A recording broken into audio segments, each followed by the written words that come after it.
Hello, welcome back to the channel, ladies and gentlemen. This is part 13 in my 3 times a week series here on Hellraiser, which is the Boom comic series written in 2011 by Clive Barker. This is, again, a 3 times a week series released Mondays, Wednesdays and Fridays. If you've enjoyed them this far, please don't forget to give them, again, a like and a share. It really does help me out. And also, if you missed them, part 1 is linked down below, and they are in their own playlist. With that being said, let's dive right into it. We open with Kirsty, the High Priestess of Hell, along with her Cenobite horde racing down the labyrinth. Come on, almost there. As Kirsty and the Cenobites make their way into the pit of the damned, they find the souls being sucked into another dimension, Earth. As we learn that Elliot Spencer, the former Pinhead, that was his plan all along, to bring hell on Earth. Amongst the fray, the Cenobites question, how the hell did he do this? All that matters is that we undo it. Come on, move! The countless damned souls demand redemption. Take me! Here, Lord, I'm ready. Edgar, Kirsty's former lover, marching into the fray. The fuck out of the way. My hero. And we're back on Earth. The damned. The souls that Elliot Spencer has brought forth. They ensnare Tiffany and the rest of the group. Welcome back to the land of the living. Your unending devotion to me will be thanks enough. Elliot, what the hell are you doing? This isn't what you want. This isn't the way. To what, my dear Tiffany? Absolution? Heaven? Aren't we a bit too old for those fairy tales? Heaven isn't a fairy tale. Someone that's inhabited hell as long as you have must know that. I think you're afraid. You already know what heaven will say. That it doesn't matter what you do. You're damned, whether you're alive or dead. Forgiven is the only thing you can't be. Child, I have survived atrocities that would have laid waste to 1,000 men. I have ruled in hell and clawed my way out of that selfsome place. I am not like you. I can be whatever I will. And a voice from the darkness. And to think, I actually believed you had changed. Kirsty! Kirsty, help! Kirsty Cotton. What's your business here? I'm taking you back to hell, Elliot. And there, standing proud, is the High Priestess, the new Pinhead, as she commands the former. This wasn't the deal. The deal. The hasty one you made with hell itself to get your loved ones back at any cost. I have stayed out of your affairs. You would do well to stay the fuck out of mine. I am so tired of you, Elliot. This ends now. Harrowers, fan out. Protect our friends. Spencer is mine. Tiffany tries to break loose. Kirsty, watch out, he's... Shut your bitch mouth, one of the damned interrupts. I'm going to beat this skin back onto your bones, you prick, Edgar says to one of the damned souls that has broken loose. Tiffany and the Harrowers start ripping and clawing their way at the souls that Elliot had summoned, whilst Elliot and Kirsty face off against one another once more. Rivals until the bitter end. This is going to feel good. You have no idea. Elliot lands a gut punch to Kirsty, and her lover notices. Get away from her, you bastard! Elliot chucks Kirsty to one side as Edgar runs in. And in some unseen force, the will of the damned working through Elliot Spencer. Elliot picks up Edgar and rips him in half. Clean. In half. All Kirsty can do is scream, Edgar! No, please! No, No, not again. Edgar, don't go. As he changes from the monster back to the man. I'll see you again, my love. Isn't it obvious? Nothing can keep us apart. As the tears come forth, Elliot looms. Touching. Fortunately for me, I'm alone on this journey. That means nothing to hold me back. Love is a poison, Kirsty Cotton. You know that, don't you? It makes us weak, vulnerable, like you. If those of you who have escaped the tortures of the pit wish to remain here on Earth and join my army, consider these intruders target practice. Kill. Can't go back. Kill them all. The souls of the damned start to surround Kirsty and her Cenobites, the Harrowers. But the Harrowers are not going down without a fight. They rip and they tear. Damn! I'll kill every one of you skinless assholes, Tiffany says, smashing and crashing around with the sledgehammer. These bastards just keep coming. Kirsty is doing what she can to keep them at bay. And like me, they will never stop. Elliot Spencer is seemingly gloating over the situation at hand. But the Harrowers interrupt his gleeful statements. There are too many of them. We have to get out of here. We're not going anywhere without Tiff. We'll come back for her. We have to go now. Tiff! Go, Kirsty. Go and fix this, please. I will. I swear. And the last thing the High Priestess of Hell, Kirsty Cotton, sees is Elliot looming once more with the damned at his side.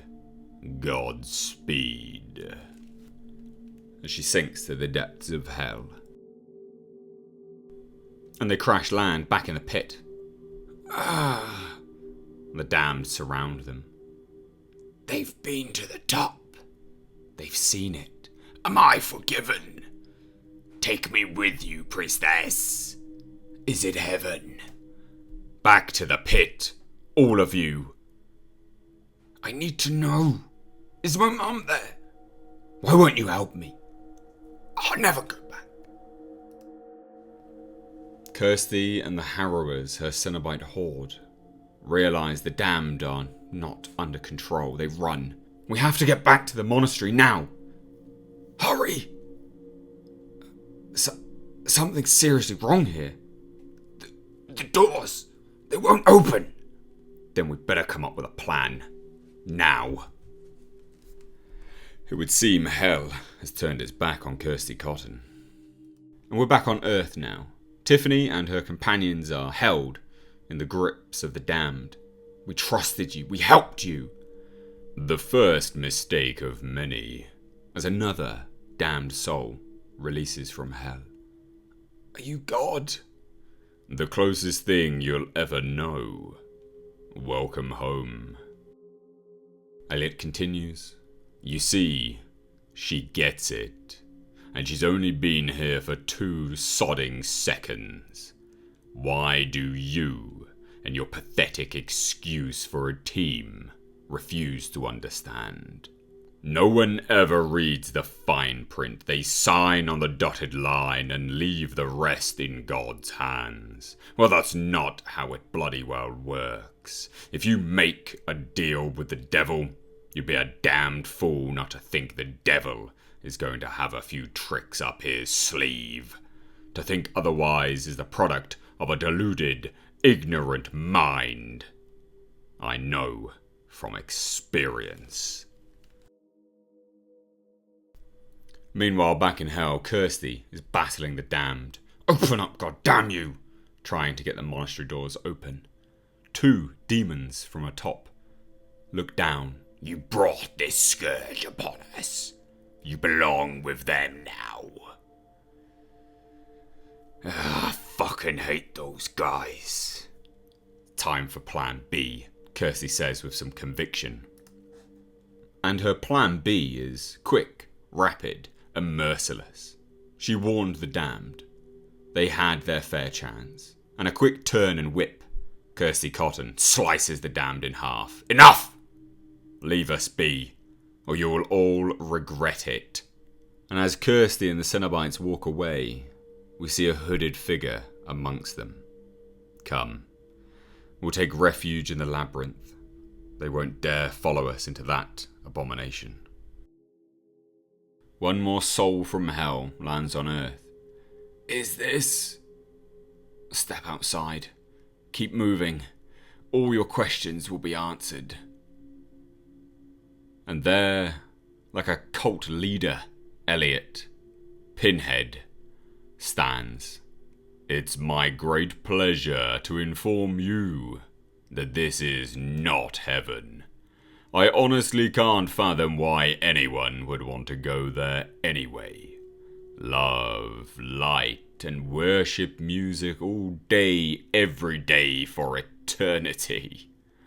Sounds goddamn boring, if you ask me. After every single one of you asked me the same question, I decided to implement a system. I will say this once and only once. You will share this information with the newcomers. They will then share it, and so on and so forth. I am your god now. You are my children. I will watch you grow. And when the time comes, I will lead you into a new world. A world we will take by force when our numbers are strong enough. I will give you something better than the lily-white promises of some flaccid paradise. I will give you everything you want. We no longer have need to please anyone except ourselves. He stands there, arms outstretched, basking in the praise from the damned. His speech, conviction, he truly believes he is a god now. But the adoration is broken by two simple words from Tiffany. You're insane. My dear, the line between insanity and inspiration is as thin as the razor's edge, and just as dangerous. As the Hell Priestess and her Cenobites begin to navigate their way through the labyrinth, we see stairs and dark corridors. This way, Kirsty says, leading her Cenobites down the dark passageways. Watch out! And as they get to the top of the labyrinth, it seems they're trying to avoid the Leviathan's gaze. It's gone. We're safe for now. What in God's name was all that? This is bad. No, Kirsty says. This was the best thing that could happen. This changes everything. We've been playing by his rules. But that was a mistake because there aren't any. It's freeing. I know what I'm going to do now. It's so simple. And as Kirsty continues, we see Tiffany and her group strung up still. Elliot Spencer sitting on a throne of the damned. I'm going to rescue Tiff and those people that were with her. I'm going to close that damn door, and then I'm going to kill Elliot Spencer. You can't do that. How would you ever change back? Besides that, how the hell would you even do it? Tiff was right, he's changed. He's way too strong. Did you already forget what he did to Edgar? Of course not! It doesn't matter anymore if I change back or stay here for eternity. I was a fool to think I could come down here and play house. Too many lives are in danger now because of my selfishness. This is my fight, my responsibility. We're all in shock, Kirst. Even without those people escaping, we'd still be outnumbered. We'll need a miracle to pull off what you're talking about. And a voice in the distance, the hooded figure from the damned. Perhaps I can be of assistance. And they will turn, ready to fight. You can relax. It's okay. I'm a friend. And as she says that, the hood comes down, and revealed is the female Cenobite.